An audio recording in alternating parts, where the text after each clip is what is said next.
Hello students, मेरा नाम है शब्बीर रज़ा और आप मेरे साथ पढ़ेंगे मैकेनिकल थर्ड सेमेस्टर का एक पेपर है जिसका नाम है इलेक्ट्रिकल इंजीनियरिंग। सिलेबस की हम बात करें तो टोटल आपको 9 यूनिट पढ़ने हैं इस सिलेबस में और इसके साथ आपका लैब भी है। तो पहले थ्योरी पार्ट डिस्कस करते हैं।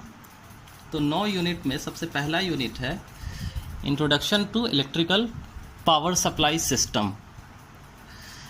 तो इस यूनिट के अंदर हम लोग मेनली पढ़ेंगे कि इलेक्ट्रिक जो डेवलप किया गया है उसे हम कैसे ट्रांसमिट करते हैं, कैसे उसका हम डिस्ट्रीब्यूशन करते हैं। हमारे घर तक अगर इलेक्ट्रिक पावर सप्लाई आती है तो वो कितने फेज से होकर गुजरती है। और ये जो यूनिट है ये आपका 2 घंटे का है, 2 आवर्स, और ये मार्क्स कैरी करता है 2 नंबर का। अब 2 घंटे का है ये, तो मैं जो वीडियो बनाऊंगा वो कोई भी वीडियो 45 मिनट से ज़्यादा का नहीं होगा। कोशिश करूंगा 45 से कम रखने की। तो ये जो यूनिट है ये आपका 3 वीडियो में कंप्लीट होगा ऑलमोस्ट। अब दूसरी बात करें दूसरे यूनिट की, वैसे ही मैं सारे यूनिट में करने वाला हूँ। आप सिलेबस आप एक बार विजिट करेंगे तो वहाँ देखेंगे कि कितने आवर्स का है, उतने वीडियो में वो कन्वर्ट होगा। अब मैं बात करूँ दूसरे यूनिट की, एसी फंडामेंटल। तो इसमें हम लोग पढ़ते हैं कि साइनोसाइडल वेव से रिलेटेड जो भी है कि साइकिल क्या होती है, फ्रीक्वेंसी क्या होती है, फेज़ क्या होती है। आई होप आप लोगों ने ये सब सारी चीज़ें अप्लाइड फिज़िक्स में फर्स्ट ईयर में पढ़ा होगा, लेकिन उससे कुछ इन्हांस, जैसे कि एवरेज वैल्यू क्या होती है अल्टरनेटिंग करंट की, आरएमएस वैल्यू क्या होती है, ये सारा कॉन्सेप्ट हम इस यूनिट में सीखेंगे। उसके बाद हम थर्ड यूनिट पे आते हैं। तो 3 फेज सप्लाई है। अब 3 फेज सप्लाई में सप्लाई मीन्स कि सप्लाई करना, और इलेक्ट्रिकल है तो करंट की बात होगी। तो 3 फेज सप्लाई इलेक्ट्रिक करंट का हम कैसे करते हैं। हमारे घरों के आसपास में जो ट्रांसफार्मर लगा होता है उसमें कैसा कनेक्शन होता है, उस कनेक्शन में आपस में दोनों में क्या रिलेशन होता है। 2 तरीके का कनेक्शन मेनली होता है, स्टार एंड डेल्टा। तो उन दोनों का क्या रिलेशन होता है, ये सारा हम इस यूनिट में कवर करेंगे। अगला यूनिट है measuring instrument. Measuring means measure करने वाला इंस्ट्रूमेंट। तो इलेक्ट्रिक करंट को मेज़र करने के लिए ammeter, voltmeter, wattmeter, ये सब के बारे में हम इस यूनिट में पढ़ेंगे। अब आते हैं मोटर के बारे में। तो यहाँ से आपका मोटर शुरू होता है। तो मोटर जो है हम अपने डेली लाइफ में कई तरीके की देखते हैं।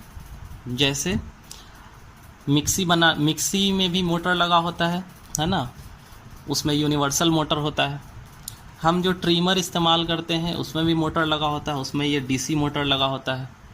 उसी तरीके से पानी को ऊपर चढ़ाने के लिए टंकी में, वहाँ भी हम मोटर इस्तेमाल करते हैं, वो एसी मोटर होता है, सिंगल फेज एसी मोटर। हमारे सीलिंग फ़ैन में भी एक मोटर लगा होता है। तो उन सारे मोटर के बारे में हमें पढ़ना है। और एक ये जो है ये अल्टरनेटर है। ये अल्टरनेटर एसी जनरेटर होता है, एसी करंट को जनरेट करने का ये काम करता है। तो ये जनरेटर है, बाकी सारा आपको मोटर पढ़ना है। और एसी मशीन के अंदर हम ट्रांसफार्मर के बारे में पढ़ेंगे। ट्रांसफार्मर, यहाँ हम ट्रांसफार्मर डिस्कस कर लेंगे। तो ये इलेक्ट्रिक का मेन यूनिट है ना, ये जान है इलेक्ट्रिक की।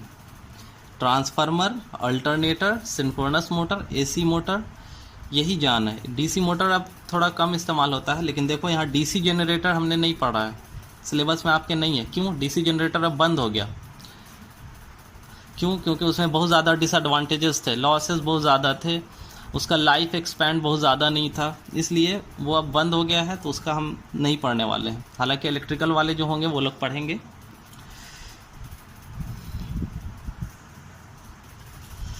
अगला जो यूनिट होगा वो यूनिट 7, वो होगा यूटिलाइजेशन ऑफ इलेक्ट्रिकल एनर्जी। हम इलेक्ट्रिकल एनर्जी का इस्तेमाल कैसे करेंगे। तो डोमेस्टिक पर्पस के लिए इलेक्ट्रिकल एनर्जी का इस्तेमाल अलग है, इंडस्ट्रियल पर्पस के लिए इस्तेमाल अलग है। तो हम इस यूनिट में इंडस्ट्रियल एप्लीकेशन देखने वाले हैं कि कैसे इंडस्ट्री में पावर का सप्लाई जो किया जाता है और वहाँ पे यूटिलाइजेशन कैसे होता है। वेल्डिंग वगैरह में हम कैसे इस्तेमाल करते हैं एनर्जी का, इलेक्ट्रिकल एनर्जी का। ये हम इस यूनिट में पढ़ लेंगे। अगला यूनिट हो जाएगा आपका इलेक्ट्रिक वायरिंग एंड इल्यूमिनेशन, है ना। घरों में जो वायरिंग की जाती है पंखे की, बल्ब की, वो हम कैसे करते हैं, उसका लाइटिंग अप सिस्टम कैसा होगा, ये सारा हम इस यूनिट में कवर करेंगे। लास्ट यूनिट होगा आपका इलेक्ट्रिक सेफ्टी। कौन कौन सी सेफ्टी मेजर्स हम इस्तेमाल करते हैं, अर्थिंग हम कैसे करते हैं, ये सारा हम लास्ट यूनिट इलेक्ट्रिक सेफ्टी में पढ़ लेंगे। तो ये था थोड़ा सा ब्रीफ इंट्रोडक्शन आपके सिलेबस का। अब अगर मैं लैब की बात करूं तो लैब थोड़ा आप सुन लो कि लैब तो वैसे कोचिंग में डिस्कस नहीं होता है, लेकिन अभी मैंने कुछ दिन पहले एक मीटिंग अटेंड की थी। तो आईआईटी वालों का उसमें ग्रुप था, तो आईआईटी वालों ने एक लैब सेटअप किया है। आपको गूगल पे डालना है virtual lab, free of cost है, इसका कोई चार्ज नहीं लगता है। गूगल पे डालोगे आप वर्चुअल लैब, तो वर्चुअल लैब डालने के बाद उसमें आपको ऑप्शन दिखेगा लैब परफॉर्म करने का। अब ये लैब वही परफॉर्म कर सकते हैं जिनके पास सिस्टम होगा, कंप्यूटर हो या लैपटॉप हो, वो कर सकते हैं परफॉर्म। आप वहाँ पे जाएंगे, इंस्ट्रक्शन सारा दिया हुआ है और सारे सब्जेक्ट का है, ऐसा नहीं कि सिर्फ इलेक्ट्रिकल का है, सारे ब्रांचेस के लिए अवेलेबल है। आप अपने फ्रेंड्स को भी बता सकते हो। तो ये फ्री ऑफ कॉस्ट है, अच्छा लर्निंग का मौका है वर्चुअल लैब का। बहुत बेस्ट डिज़ाइन किया है आईआईटीएन ने। आप लोग विज़िट करो, सीखो वहाँ से। अगर कोई प्रॉब्लम आता है तो ग्रुप में, व्हाट्सएप वाले ग्रुप में या टेक केयर के ऐप पे आप मुझसे कांटेक्ट कर सकते हो। मैं आपको असिस्ट करूँगा कि कैसे इसका इस्तेमाल करना है। तो आज के वीडियो में बस इतना ही रखेंगे। अगले वीडियो में हम अपना सिलेबस यहाँ से शुरू करेंगे और 22 जुलाई को फिर हम मिलते हैं। Okay, thank you.